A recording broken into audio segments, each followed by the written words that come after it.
Shibani, good to be speaking with you. A very good morning. And firstly, Shibani, help us with your take. How do you analyze the markets right now? Because of late, the markets have been consolidating at those higher levels, waiting for some more clarity on what could happen to the tariff. And the earnings season is also in full swing. What factors are at play for the markets, and what sentiment are you catching the hold of right now? Hi, good morning. Pleasure to be on your show.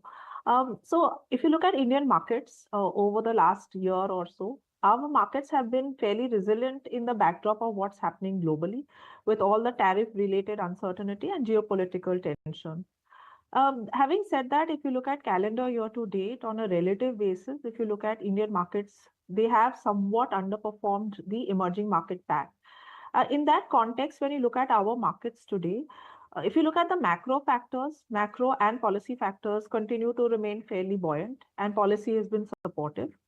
We have been seeing improvement, especially as far as the rural consumption trajectory goes, with income improving.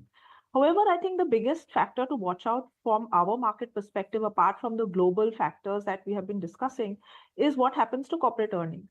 All of last year, we saw muted trends in terms of corporate earnings delivery with low single digit earnings growth for FY25. And we were also seeing earnings downgrades every quarter. And I think that has led to our markets today trading at valuations, which, if you look at Nifty at over 22 times 1 year forward earnings, is close to fair value range. The mid caps are trading at slight premium to their long term history, and the small caps are trading at a significant premium to their long term history. So for our markets from here on, earnings delivery becomes crucial. In this quarter, which is the first quarter, our expectations are of mid-single digit earnings growth.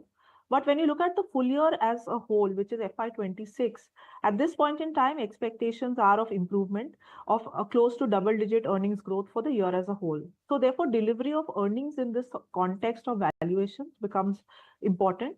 And hopefully from here on in the second half of the year, you should start seeing improvement as far as corporate earnings goes. Right, okay, Shibani. Hi, morning. This is Nehi also joining in. And I'm taking a look at your weightage on equities. Like you just mentioned, you're marginally underweight on mid-cap and underweight on the entire small-cap space. But recently, the trend in the market that we're spotting is that every time there is a little bit of an upsurge, it's actually the broader end of the market that's doing much better compared to the benchmarks. What could be a trigger other than valuations? Could it be earnings? Could it be some other factors that could lead to you resetting your view or your weightage on the Smiths basket? So as far as the Smiths are concerned, it's not that we've been completely avoiding the space. It has been more bottom up in nature, looking at companies where there is visibility in terms of earnings delivery. As we were discussing, in terms of valuations, especially the small cap basket, the index is trading at a much higher premium as compared to its long-term history. And therefore, a lot of the movement that you've seen in that segment has been on the back of multiple re-rating. Earnings delivery has played a role in some few cases. However, a lot more multiple re-rating has resulted in the movement that you've seen in the broader market space. And therefore, from here on, earnings growth becomes important. If you look at even last quarter or the full year of last year, when you look at the earnings delivery, small caps specifically as a overall basket saw disappointment in terms of earnings, and therefore multiples just keep re-rating without the earnings actually playing through. So therefore, our overall strategy where the small and mid caps have been is to look at stocks more bottom up in nature, look at companies with strong balance sheets, and look at companies where there is earnings delivery, but today trading at reasonable multiples. And therefore, our view is that if earnings growth does pick up and there is more broad basing of earnings, therefore, that is then the segment will possibly start getting more attractive, because then the valuation multiples because of earnings delivery will start looking more favorable. Shibani, does it make sense to look at bottom-up stories, or would you say stick with where there is, earnings visibility? Case in point being IT. Should one be looking at that sector right now? Yeah, so absolutely. So bottom-up stories do make sense, as especially when you're looking at the small and mid-cap segment, you have to be a lot more stock-specific in nature rather than look at the entire basket. Where IT is concerned, our view on IT is that yes, there are near-term headwinds, primarily because of uncertainty on discretionary tech spend, where large geographies such as Europe and North America are concerned. However, when you look at the commentary of some of the companies that have already reported earnings for this quarter, commentary seems to suggest that A, the macro environment is not worsening. B, in large verticals such as BFSI, you are seeing steady improvement, especially where North America BFSI is concerned.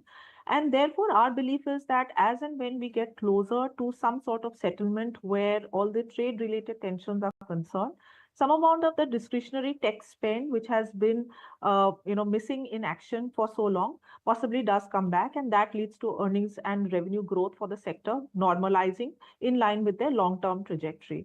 The second aspect is that within the sector, there are pockets where valuations are fairly reasonable.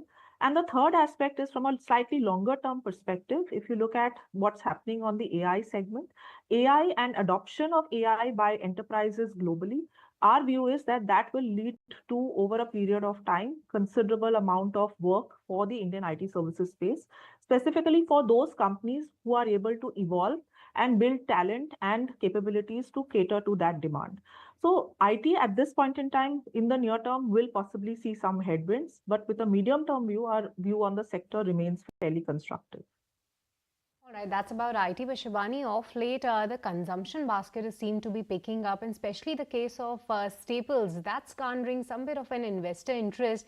Yes, after that, decent Q1 updates coming in from select companies. What's your own sense on the consumption basket? Have you made any adjustment with respect to the staple basket or the allocation over there, or within consumer discretionary, any particular pocket that you're liking at this point in time? Yeah, so if you look at the overall consumption space, that's in a space which has been a laggard for the last couple of years. Within the segment, our preference has been for the discretionary basket over staples. Though, of course, in staples, there are some segments where valuations are looking relatively attractive, especially when you look at long-term averages. A couple of things on the consumption side. One, of course, the monsoons have been progressing well. If you look at the data on food grain sowing, that seems to suggest that the output on food grains and crops should be good for this year. Secondly, if you look at real rural wages, after a long period of time, real rural wages seem to be on an uptick. And of course, inflation, especially food inflation being under control, is helping there. So that's the second aspect overall. And the third has been the policy support, both in terms of the budget and the tax benefits that have come through for the middle income segment, as well as the rate cuts that have been announced by RBI. So our belief is that if you look at the mass or the middle income segment, that's where the consumption basket should start to improve as we progress through the year. Then, of course, the festive season and the like, which is more, time bound and cyclical in nature, which should come through. So therefore, if you look at our preference within the consumption basket, a preference has been for discretionary consumption, especially that end of discretionary consumption, which is more mass or middle income in segment. So for instance, two-wheelers, some parts of consumer durables, airlines, retail. These are segments that we think that where the trajectory in terms of growth and earnings should improve, given that there are initial and nascent signs of some amount of consumption coming back.